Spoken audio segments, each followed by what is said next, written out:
Brethren, good evening.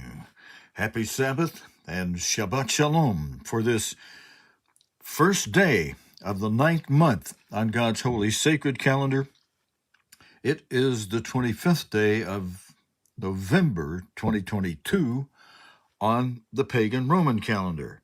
And with that regard, we need to be ready for a review of the plain truth about the season coming up. You know, we're to give meat in due season, and some of that meat includes, well, maybe what you'd call anti-meat. Anyway, brethren, happy Sabbath, good evening. Hope you having a good start of Sabbath for this week. Apologize that we're a little bit late tonight, and we were late last Friday night, but we still had a lot of views on the Friday night Bible study. Maybe what you'd call anti-meat. Okay, I'm just checking to see that we are coming through live, and we are. We've been for the past couple of weeks in the book of Daniel. That followed a friend and I watching a movie, a biblical-based movie on this book of Daniel. And it sparked some thinking and some inspiration related to how the book of Daniel is very much intertwined or related to the book of the prophetic book of Revelation and prophecy. But in both cases, God told Daniel, and he also told the Apostle John, that these things are sealed up to the time of the end. And he especially told Daniel, go your way, Daniel, for these things are sealed up. He said, the wise will understand when we get to the end. But he said, Daniel, as for you, who lived sometime way, way, way before these latter days, Daniel just had to go his way. They are for a time that relates very much to what's mentioned in verse 7 of the last chapter, Daniel 12. It shall be for a time, times and a half. And that's what this book is focusing on, the Great Tribulation and the last year of the Great Tribulation, the seventh seal, year-long day of the Lord. The Great Tribulation is that fifth seal. It's 3.5 years long. It has an overlay, or two overlays in a way. The sixth seal is just a timing element. It's a sign, a heavenly sign, astro signs, and the sun, the moon, the stars, to tell everybody that we're 2.5 years into the Great Tribulation, and after a short pause, the seventh seal is about to open, which is the year-long day of the Lord. Now,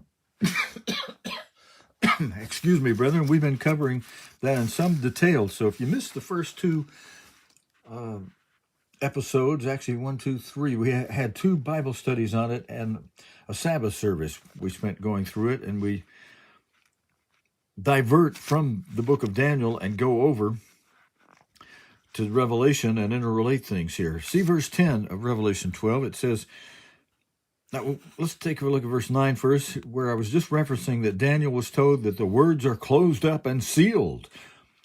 Until when, brethren? Notice it right here. Till the time of the end. And there's a pretty good heading in this particular Bible, which at the top says prophecy of the end time.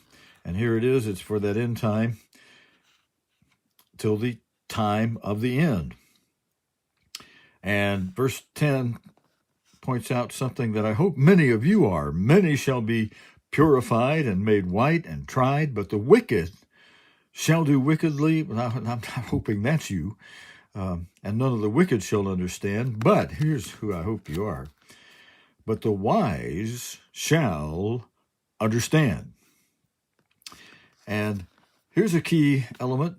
We're way ahead of ourselves. We've only gone through the first 2, 3 chapters so far, and we're going to try to finish chapter 3 that we started last week. We're going to try to finish that tonight and get into chapter 4 on the great tree. But verse 11 of chapter 12, just looking ahead a little bit, from the time that the daily sacrifice shall be taken away. Right now, it's not in place in the temple where it if one is taken away, and the abomination that makes desolate set up, there shall be 1,290 days.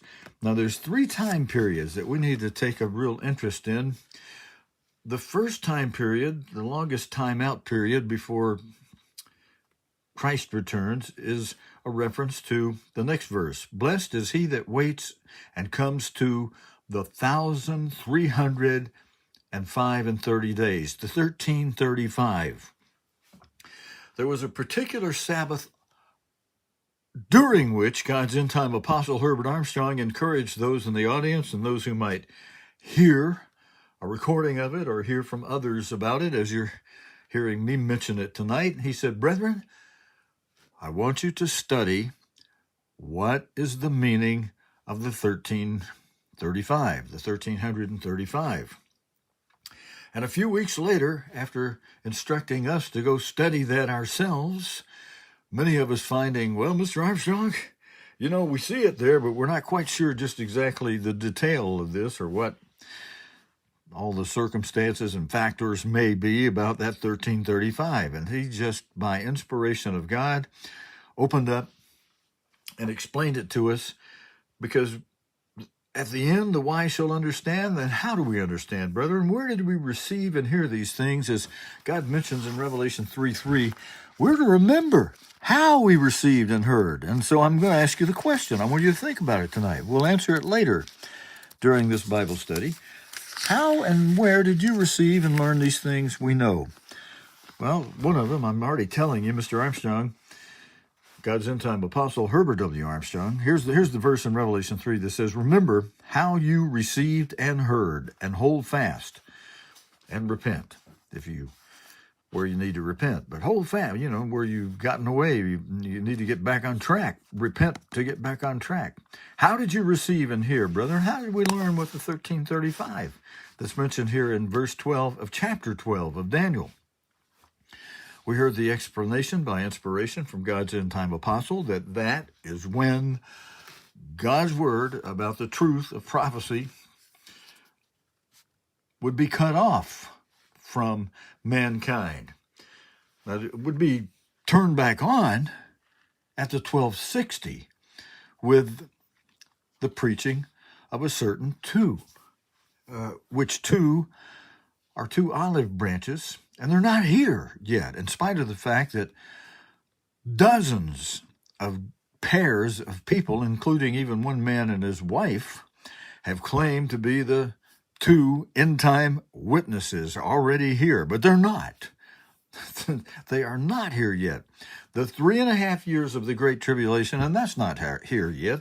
That's described as Jesus Christ as one of the worst times of trouble on the face of this earth since the beginning of mankind, no nor ever after. Now, Christ said that in Matthew 24, so we're just going to a few places to kind of get some bearings here before we dive back into the chapters of Daniel. If we go over to Matthew 23, go over to the next chapter, Matthew 24, we see that many shall come in my name, verse 5 of Matthew 24, saying that I, Jesus, am Christ, and shall deceive a few people here and there. No, it says, look at that. It says, and shall deceive many. So there's the first seal of the book of Revelation from chapter 6 of Revelation. The first seal is religious deception. Many coming in the name of Christ, saying that Jesus is the Christ, saying in the name of Christ, meaning in the authority of Jesus Christ, and yet they would deceive many, and they do that with the help of the god of this world, who's mentioned in chapter 12, verse 9 of Revelation. We've been going to Revelation 12 in the past couple of weeks, and with some attention and detail to it, we may touch on that chapter a little bit tonight. Well, I will go ahead and turn over there just so that verse I made reference to, we can put it on the screen just for a moment. Revelation chapter 12 and verse 9, if you want to turn there in your own Bible. Chapter 2 Peter, 1 John, 2 John, Jude, and Revelation, and chapter 12. And then we want to go, once we get to chapter 12, we want to go, as I mentioned, to verse 9. And verse 9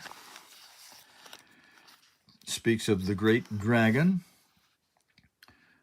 was cast out, that old serpent. So you've got a great dragon, also called an old serpent, and the Bible interprets the Bible. It tells you that the great dragon, or the old serpent, is called the devil and Satan. So it's God details it right down to the fact that it's the devil, Satan, who deceives. It says which here, but reads grammatically. We can change that to who. We're not changing the essence of what it says. We're just making sense out of it. Who deceives? Who? It's the devil that deceives the whole world. Wait a minute. The whole world? No. He deceives a few people here and a few people there. No, Stephen, read it like it says it. Which deceiveth, or who deceiveth? The whole world. So if you're new to our telecast, this is something we know and understand, which the world might not. The devil might deceive a few people here and a few people there, you may think. But no, God in his word says the devil, Satan, deceives the whole world. All right, so there's a reference to that. And just a quick mention that beginning in verse 14 of Revelation 12, there's a prophecy for the future that we hope you are a part of the event that begins in verse 14 of Revelation 12 and goes through verse 16, and that you're not a part of what's mentioned in verse 17. Although those mentioned in verse 17 as a remnant, those who are left behind and not accounted worthy to escape via the verse 14, 2 wings of a great eagle, they are part of the true church. They are, as verse 17 says, keeping God's commandments, and they have God's Holy Spirit. Having the testimony of Jesus Christ is interpreted in, I believe it's chapter 19 of Revelation, as having the spirit of prophecy. There's only two spirits. There's a lot of duality in the Bible, a lot of dual things. Some of those dual things, one is true, one is false. In Revelation 12, there's the woman in prophecy, a church. There's the true church, there's the false church. And as I was just mentioning, there's God's spirit, the spirit of prophecy, and there's another spirit, the spirit of man. And as Galatians 5 shows, there are the works of the flesh, which are part of that spirit of man, and there are the fruits of the Spirit, which are the fruits of God's Holy Spirit. So emphasizing that duality of the two spirits. All right, let's go back. After Daniel, there's the book of Hosea. And I was just making reference to a few things at the end of Daniel in chapter 12, but where we were is the middle of chapter 3, when we had to break off at the end of the Bible study last week, or the end of Sabbath service last week. We spent some time going back and forth between Revelation and Daniel. And as chapter 12 was saying to us, go your way, Daniel, verse 9, the words are closed up and sealed till the time of the end. We're in the time of the end now, brethren, since almost 100 years ago, when God raised up his end-time apostle Herbert W. Armstrong, began to unveil truths of the sealed prophecies to him, and of such things as a prophecy in chapter 17 of Revelation. Before we dive back into Daniel again, let's take just a moment, go over to the book of Revelation again, and this time we'll go into chapter 17.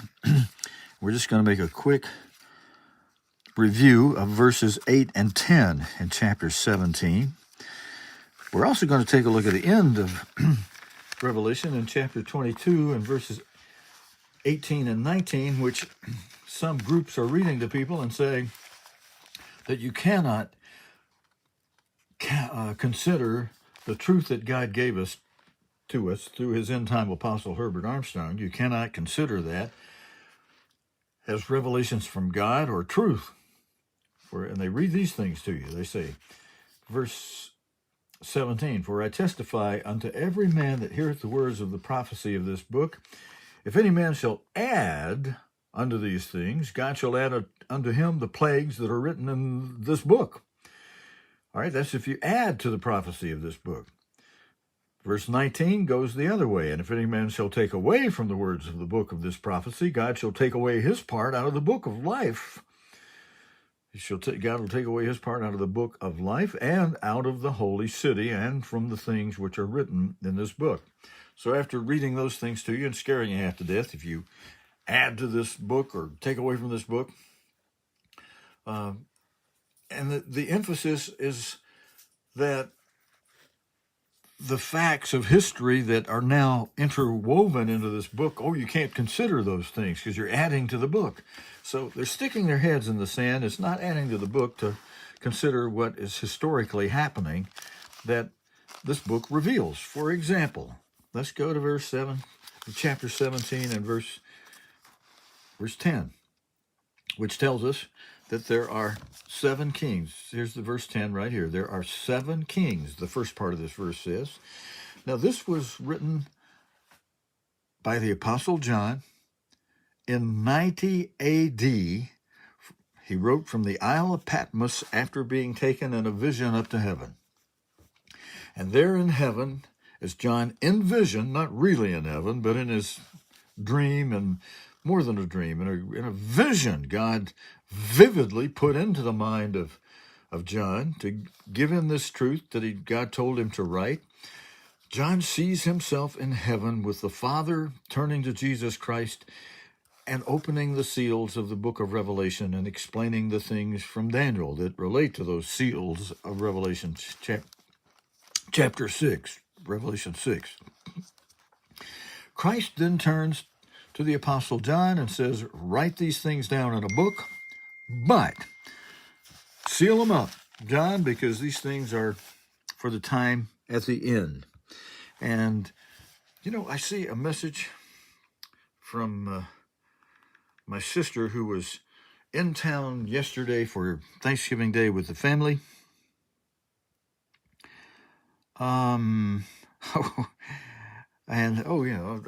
Actually, that message is not from her. That's from somebody that sent me something. They mistook me for some business partner somewhere. Okay, but my sister's home safe already after dropping me off in the morning and having lunch with another friend and then leaving her little dog with me to take care of while she had lunch. She's got a Shih Tzu little dog, a very well-behaved Shih Tzu, and a little dog everybody loves. I enjoyed, wish I could show you a picture of little Romeo. I had quite an enjoyable afternoon taking care of her dog, my sister's dog, for her. And then she came back, got her dog. We spent a few minutes together. We spent the night up at my brother's place in northern Alabama. And then my sister had the lunch, picked up her dog after the luncheon, and she's now safely back at her home. And I want to drop her a note and let her know that I think I can do this by making an audio text. Deb, I'm doing a live stream right now. My sister often listens in on the live streams, so I'm letting her know. Boy, it didn't do a good job, though. Let me try this. Let me try this one more time. If I let her know I'm on the live stream now because I was late, she may tune in with us. And I would, brethren, you're welcome to do the same thing. If you have friends you'd like to know about the live streams we do here, by all means, send them a text message, send them an email, call them on the phone, give them a message on Facebook, whatever. Let them know we're here. Now I'm going to try this again. Thank you for letting me know that you're home safe, period. I'm a little late starting the live stream. I'm in the middle of a live stream right now. Hope you can tune in. All right, let me read it and see if it came out. Thank you for letting me know you're home safe. I'm a little late starting the live stream, it says here, so I got to change that to live stream. I'm in the middle of it right now. Hope you can tune in. Yeah, okay. And she often does on her own. So I'm just going to put the link to cogtv.org because I've been monitoring it on our homepage where it plays in the first window under the banner on the homepage of cogtv.org. You can get to that page by, let me just make sure I typed the link correctly and it's going there. It is, yes. You can get to that page by just typing sabbath.tv and it'll take you to cogtv.org. And I see, I just got a note back from my sister. She says, I got it. So, greetings, Deb. Thanks for tuning in. Oh, she says, I'll do it. That's what she said. All right, so if you're there now, Deb, greetings, a good evening to you. Glad that you're home safe, like I was telling my friends. And we're in the midst of a Bible study on the book of Revelation. We got through the middle of chapter 3 last week when we had to cut off, and we're going to pick up there in just a moment. We'll do a quick review of chapter 1 and 2 and then launch into where we left off in the middle of chapter 3. Now, I've got on the screen now the 17th chapter of the book of Revelation.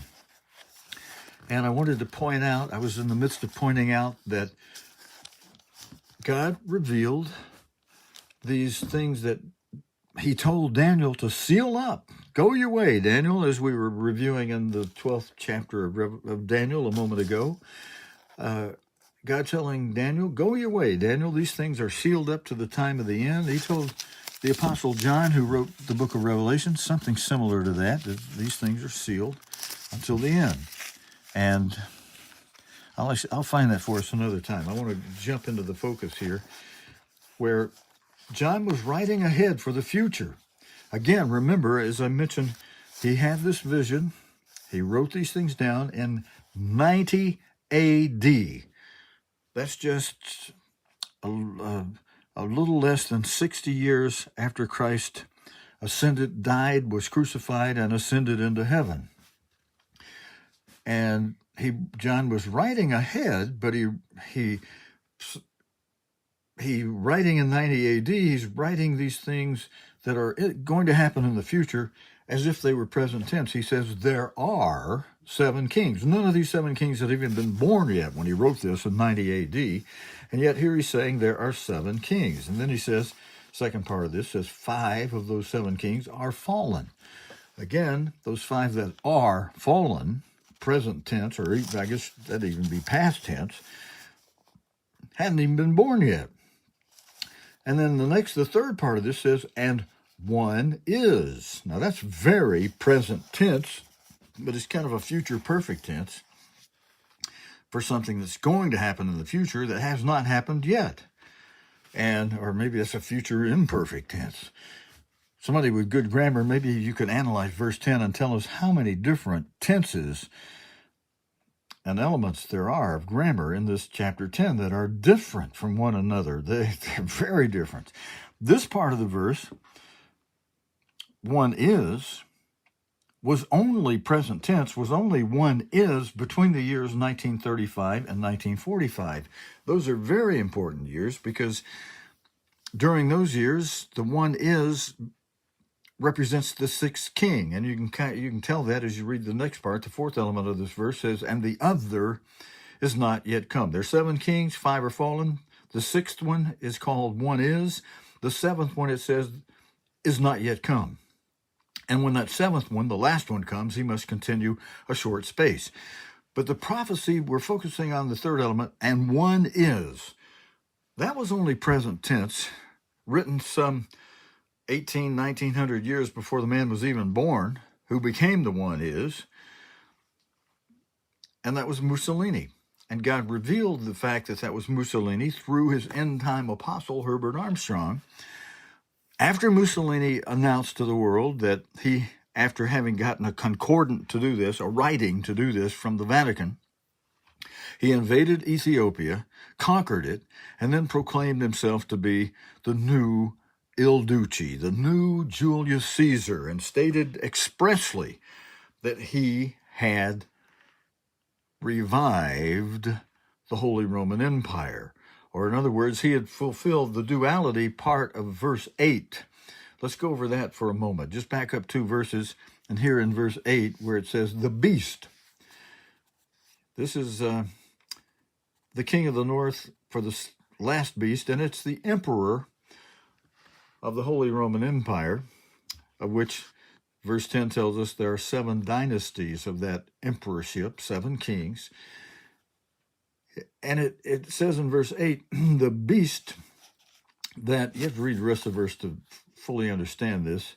It's a woman, it's a church. Woman in prophecy is a church, but here in chapter 17 of Revelation, this woman is not the true church, as is the woman of Revelation 12. In Revelation 17, we're talking about a woman who's drunk with the blood of the saints. This is the false church who persecutes true Christians. And with the blood of, she's drunk with the blood of the saints and with the blood of martyrs of Jesus. And when I saw her, I wondered with great admiration. She does such powerful things. And the reason for that, we saw in Revelation 12, she's a result of the god of this world, the devil and Satan, who deceiveth the whole world. And he does it through this woman of Revelation 17, a false church. And verse 8 explains this. The beast that you saw, let's read verse 7 first. And the angel said unto me, wherefore did you marvel at the great things you saw this woman doing?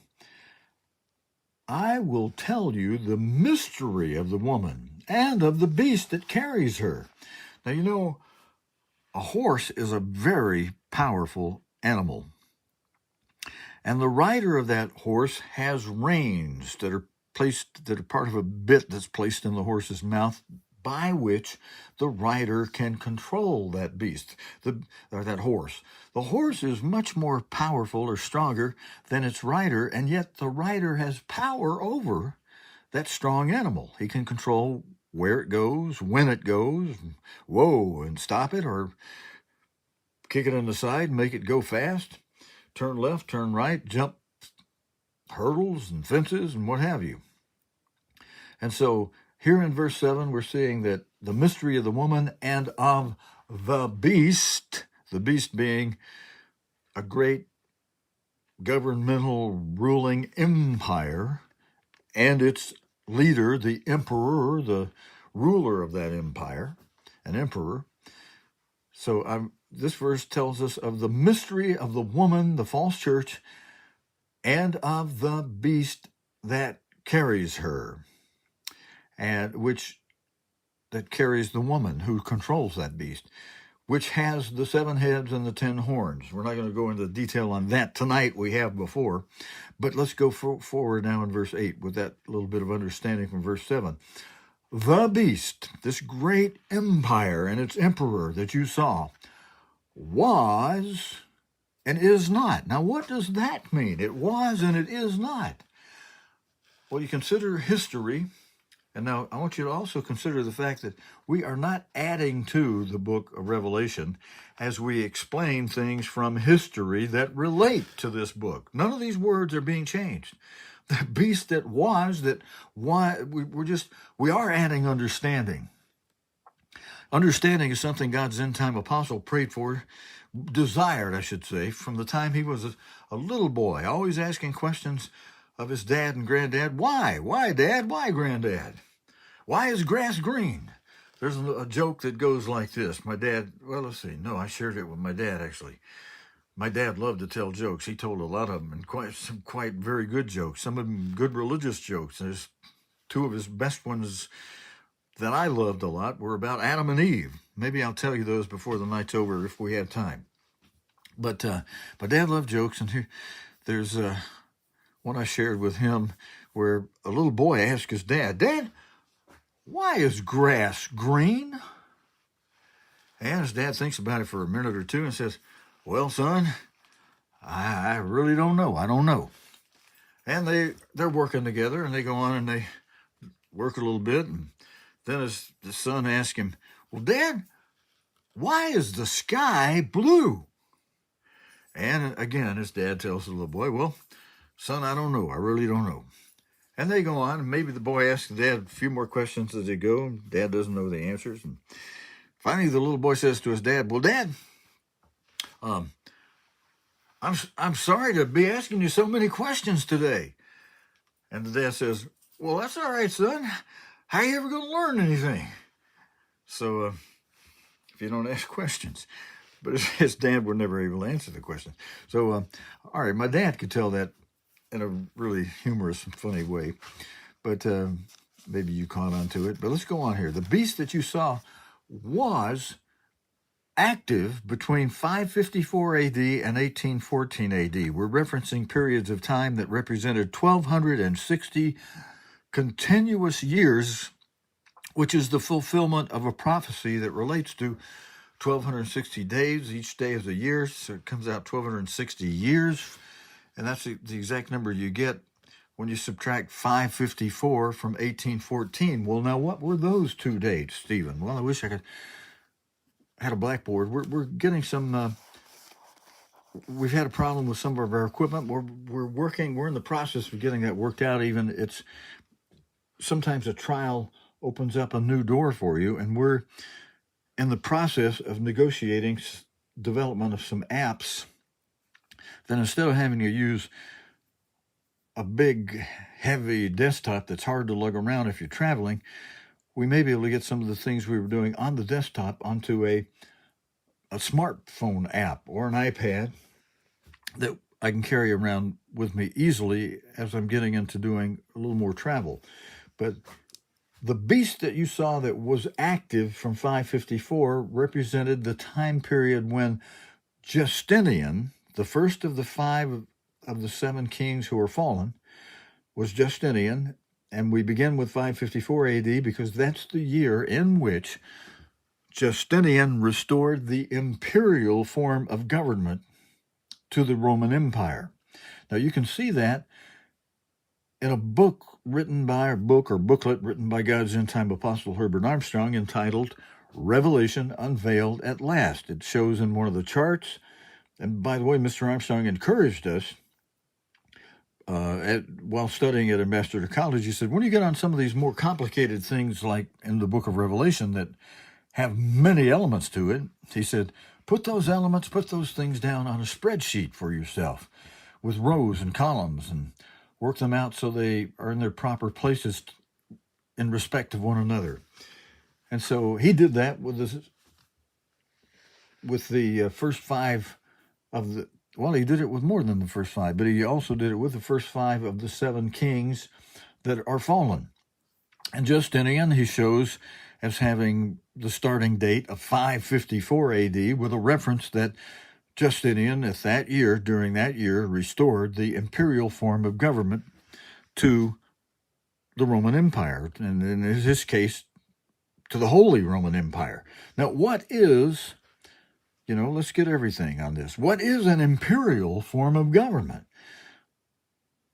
Do you know the answer to that? Well, I can tell you the imperial form of government is a government in which a religious leader selects the government leader and appoints him. And Justinian was crowned in a coronation ceremony by a representative of the Vatican. And that representative was a pope.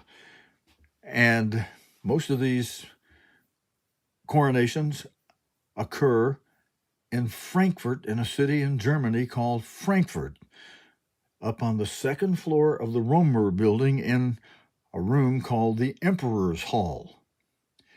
And even though we destroyed it toward the end of World War II, the Allies of World War II destroyed the Romer building. Thank you to the good old Americans and the Marshall's Fund, or Marshall's Plan, that provided funds from American tax dollars. That Romer building and the Emperor's Hall, in which the emperors of the Holy Roman Empire are crowned in their coronation ceremonies there, all that was rebuilt by American taxpayer money according to the architectural design of the original building. So even though it was bombed out, it's been built back exactly according to the architectural drawings of the original building. And why did this happen? Why was that rebuilt? Because that is the place of history where the emperors of the Holy Roman Empire are crowned in a coronation ceremony conducted by the Pope. Now, let's go. So the beast that you saw was active beginning in 554 AD and continuing 1260 years, all the way through the first 5 kings who ruled without interruption for 1260 years. Those first 5 were Justinian, Charlemagne, Otto the Great. Charles V was the 4th of those 5 kings that are fallen, that are referenced here in verse 10. There are 7 kings, 5 are fallen. Justinian, Charlemagne, Otto the Great, Charles V was the 4th.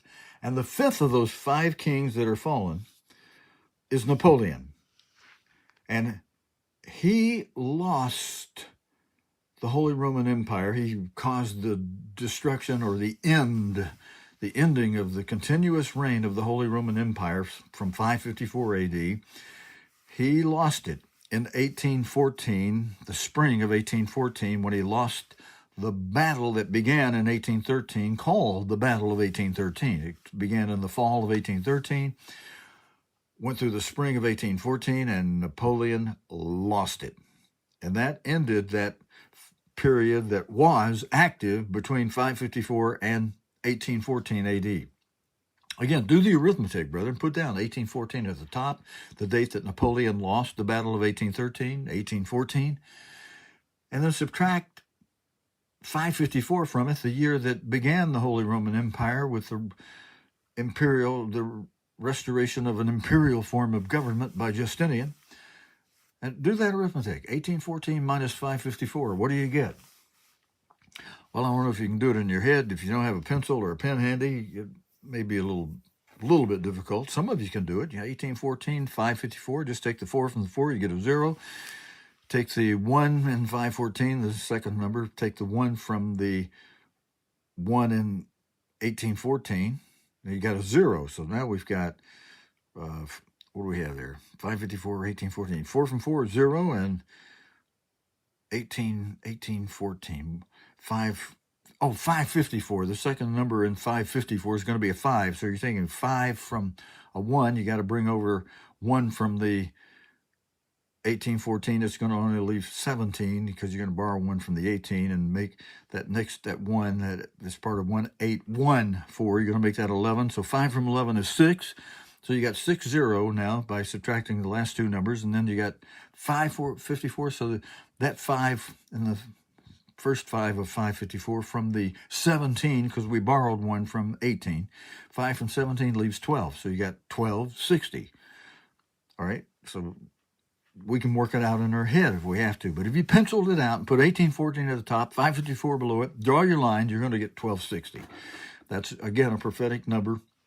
And that was the number of years that those first 5 kings ruled in 5 dynasties of the Holy Roman Empire. And so where it says here in verse 8, the beast that you saw was active from 554 to 1814. 554 all the way to 1814. And in 1814, it became this reference here, and is not. Now, what does that mean? Does it mean the Holy Roman Empire ended forever, and that was the end of it? The beast died? No, even though Napoleon at one point eventually died, he tried a comeback effort in 1815 that was called the Battle of Waterloo, and that was a huge failure. And he had already lost the kingdom in 1814. But a year later, he had scrounged up an army, trained them for a year, kept adding to the army. Now he's ready to go back and retake the Holy Roman Empire. But God revealed his battle plan to Ephraim, to the Ephraimites, the men of the army of England, and they beat Napoleon in a terrible defeat. Such a huge, humongous defeat that to this very day, many of you know this, you fail at something big time, people are going to say, oh, that was the Waterloo in your life. That was your Waterloo, something, a big failure in your life. And that's what happened to Napoleon in 1815. But again, remember, we don't count to 1815 because Napoleon had already lost the Battle of 1813 in the spring of 1814. So don't get confused and say, hey, this 1260 stuff is not true. It was 1261 years. No, you don't count the year of the Battle of Waterloo. You count to the loss of the Battle of 1813 in the spring of 1814. So it's 554 to 1814. It is 1260 years. So people that argue that, trying to throw it off even by that 1 year of reference to the Battle of Waterloo. And listen, with all due respect to God's end-time apostle Herbert Armstrong, one time he did make a reference to the Holy Roman Empire ending with the Battle of Waterloo and Napoleon. Well, that's an easy mistake to make, But you look at the facts of history, and Napoleon had already lost the empire when he lost the Battle of 1813 in the spring of 1814. Okay, not a big deal by that little off reference, one time by Mr. Armstrong. He understood what happened. He understood it was 1260 years. He understood it was 554 to 1814. He taught us that. So, don't nitpick him on some little slip of the tongue thing. We all make slips of the tongue.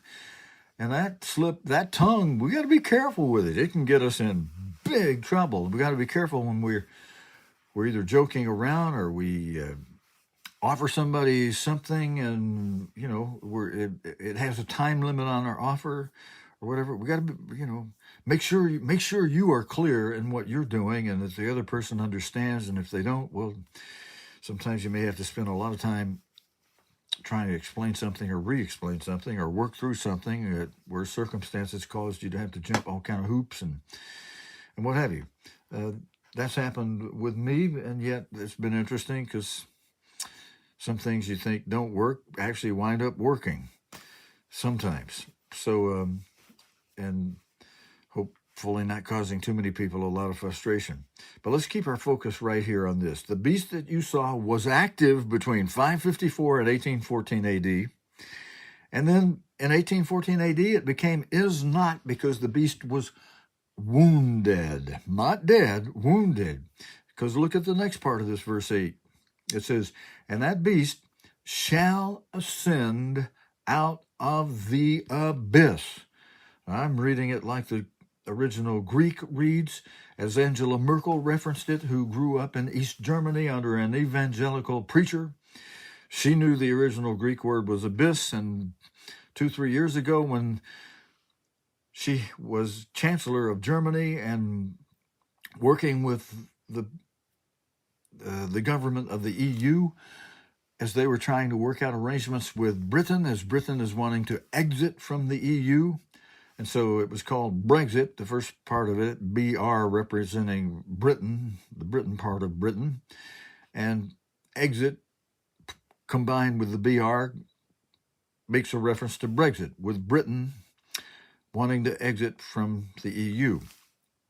And as many of you know who followed the news during that time, and if you were following our Nightcast or World Watch news programs that I was doing every night at that time, you'll remember we went through 6, 8, 10, 12 months of just nightly news about Brexit and the fighting and going on back in the bickering going on back and forth between the leaders of the EU, and especially one who was prominent in the EU leadership was the Chancellor of Germany, Angela Merkel, who lashed out at the members of Parliament of Britain, saying when one of the Brexit deals they had worked out with the former Prime Minister of Britain, Theresa May, they lashed out after the Parliament wouldn't accept what she had worked out with them without getting their prior approval. But as a leader of the EU, German Chancellor Angela Merkel lashed out and said, "You people better look into the abyss." And in saying that, I nearly fell out of my chair because it made me realize, wow, the German leader understands not only what is in that abyss, a beast is in that abyss, but she understands that that is not dead. It's merely wounded and in the process of healing so that it can ascend out of the abyss, as it says here, and go into perdition. And they that dwell on the earth, reading this verse here, they that dwell on the earth shall wonder. People are going to be amazed with great wonder. What in the world is happening? Like never before. They're going to wonder whose names are not written in the book of life from the foundation of the world when they behold the beast it was active between 554 AD and 1814 AD. And it is not inactive, wounded between 1814 and 1935. Now there's duality in this prophecy. There was a former type that was small by comparison to what's going to happen. That beast that was active from 554 to 1814 AD and is not between 1814 and 1935, did ascend out of that abyss or bottomless pit, as the King James Version renders abyss, A-B-Y-S-S, when Mussolini ascended out of the bottomless pit, out of the abyss, and revived, as he himself said, the Holy Roman Empire. God revealed that the words of Mussolini, he revealed it to Herbert W. Armstrong, his end-time apostle, that those words were true and related to this verse 10 of Revelation 17 that says, one is.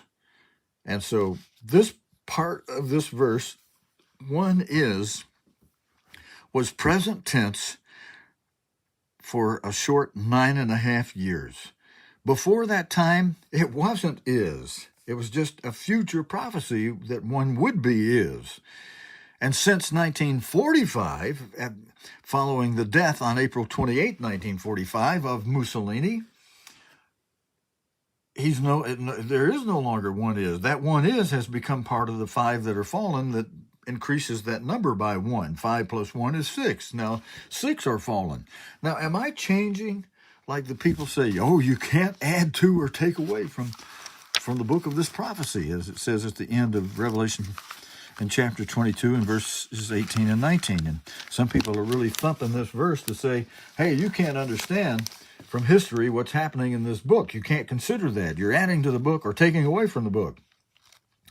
No, you're not. I'm not changing these words. You know, God had it written this way. And you have to understand, God had it written this way. It had its meaning for a moment. When the Apostle John wrote this in 70 AD, not a one of these 7 kings had even been born yet. And he's saying there are 7 kings. Well, eventually, even to this moment in time, this is not a true statement yet. I mean, it's not fulfilled yet. There are 7 kings. There will not have been 7 kings until that other, which is not yet come, has come.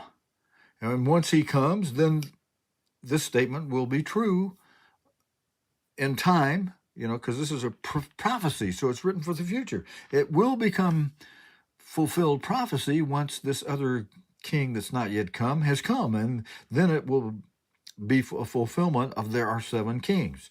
Now, the 5 are fallen has already been fulfilled, and the one has come and has gone. It's been fulfilled, and it's past history now. It's no longer present tense one is. It's one was. But you have to just understand this. We don't change these words because God wrote it as a very unique and special kind of prophecy with all kind of twists of grammar built into it. But he brought along an end-time apostle to explain it to us, make it make sense. There are 7 kings, there's 7 dynasties. 5 of them are fallen. Those 5 are even explained. Let me rephrase that. These 5 are understood by many, many, many religious groups, many religious colleges will teach their students that these 5 were Justinian through Napoleon. The one is, many of them get wrong. They don't understand it. Many of them don't even know it was Mussolini. Some do because they heard Mr. Armstrong say it and they understand. Oh, okay. As Mussolini himself said, he's the new Julius Caesar, the new Il Duce. He has, as he said, revived the Holy Roman Empire, and he did between the fall of 1935 and the spring of 1945. 9.5 years. Same length of time that Napoleon reigned, when Napoleon reigned between the fall of 1804 and the spring of 1814. And same length of time. And that was your sixth dynasty or your sixth king. And the rest of this verse that goes on to say, and the other, so you got 7 kings, 5 fallen, 1 is, so 5 and 1 is 6 that are come and gone. And the other is not yet come. The one that's to yet come is king number 7. Because there's 7 kings, and that totals 7. 5 plus 1 is 6. One more, the other is king number 7.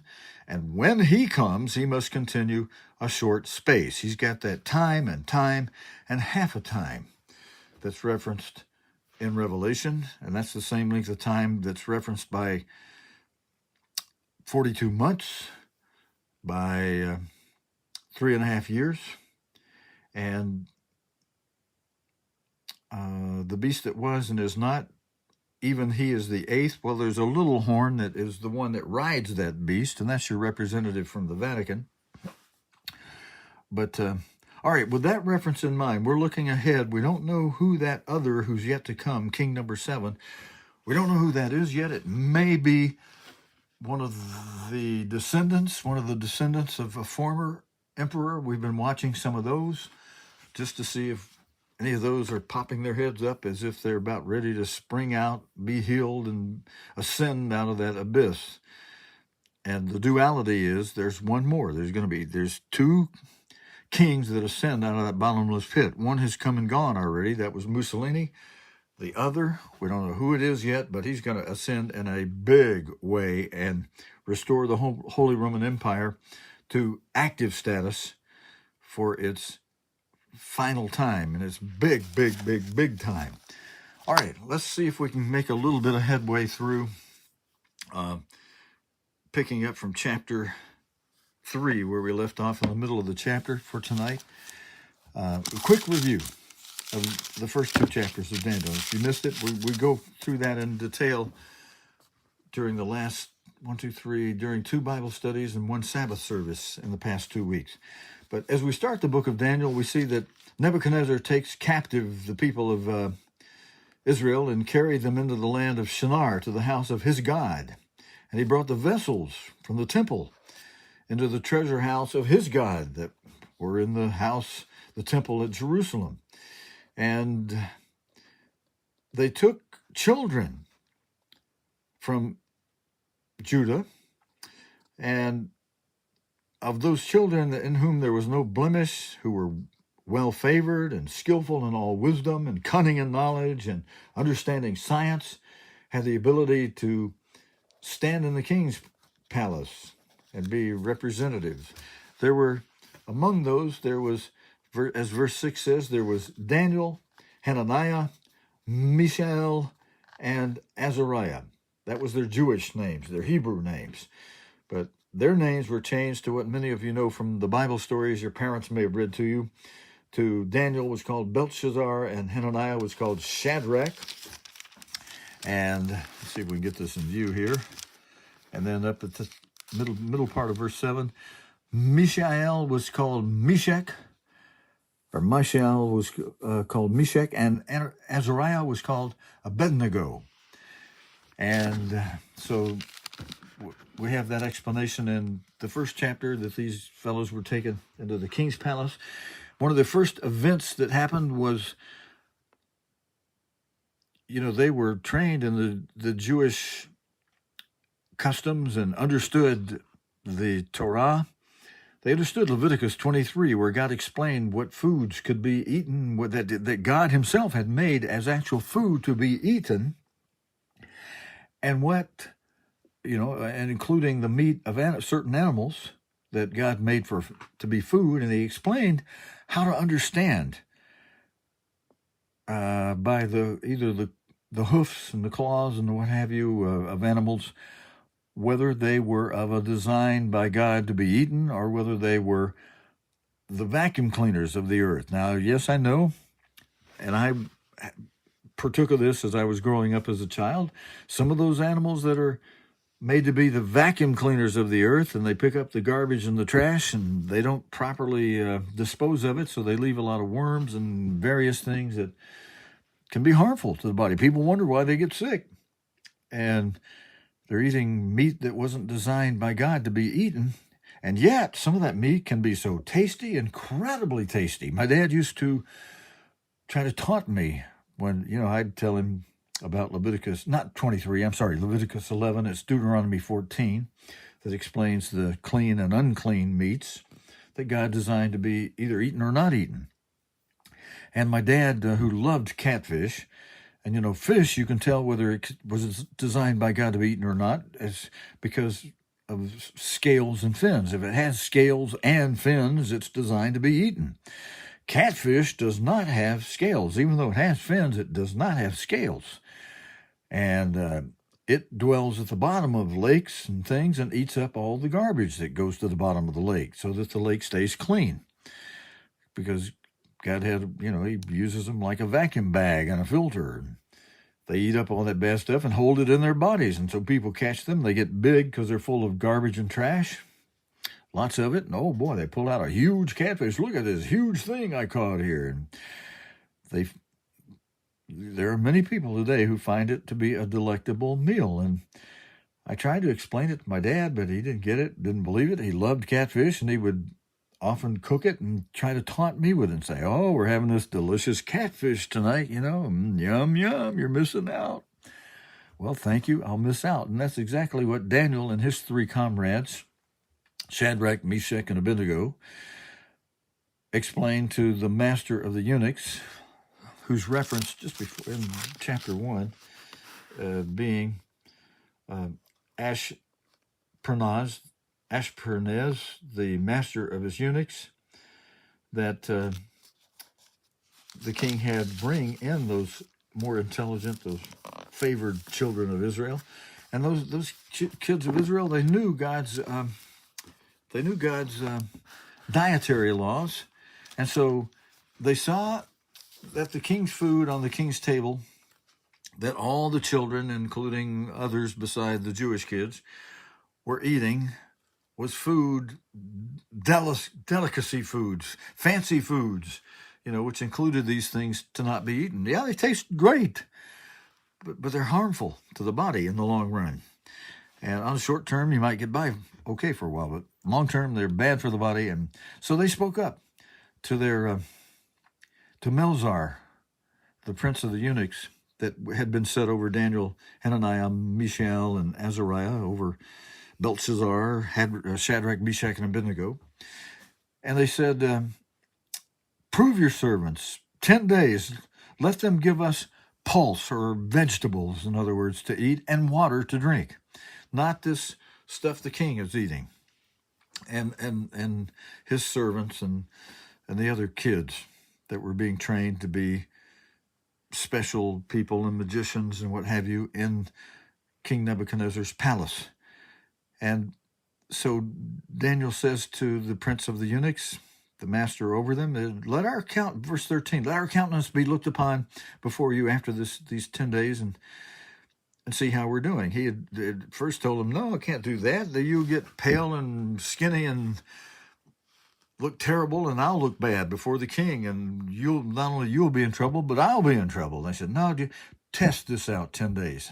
At the end of this, so he consented to them, verse 14, in this matter, and proved them 10 days. And verse 15 explains, at the end of the 10 days, their countenances appeared fairer and fatter in flesh than all the children which did eat the portion of the king's meat. They ate all that unclean food. And Daniel and his buddies just eating vegetables, drinking water. They were fatter, more healthy, fairer in appearance. So verse 16 explains Melzar took away the portion of their meat and the wine that they should drink, and he gave them pulse. He gave them vegetables.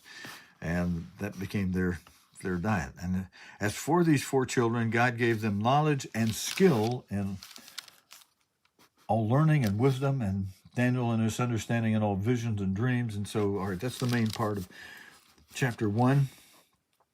And chapter 2, we see that King Nebuchadnezzar has this dream.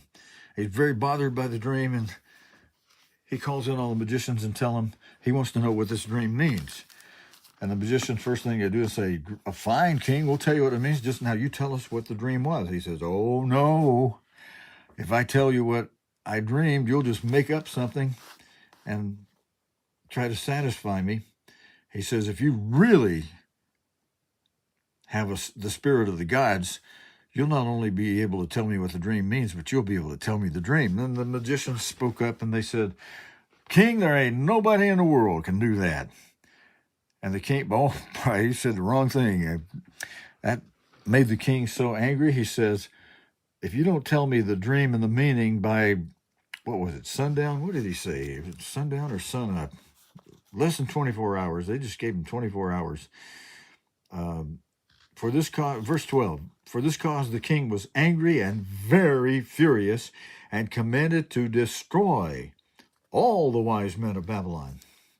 And the decree went forth that the wise men should be slain." And let's see, when did he say that happened? Oh, after they say it's a rare thing that the king requires in verse 11, and there's none other that can show it before the king. They can tell you what the dream was and the meaning, except the gods whose dwelling is not with flesh. So, but then Daniel speaks up, and God revealed the dream through Daniel. Okay, I was trying to find how long the king gave him. He gave him not long before, in the movie, I think it was sun up or sundown, and I think the Bible tells you how long the king gave him, a very short period of time, that he was going to destroy all the wise men, which would have included Daniel and his buddies, Shadrach, Meshach, and Abednego, using their Babylonian names, and Belshazzar would have been Daniel's Babylonian name.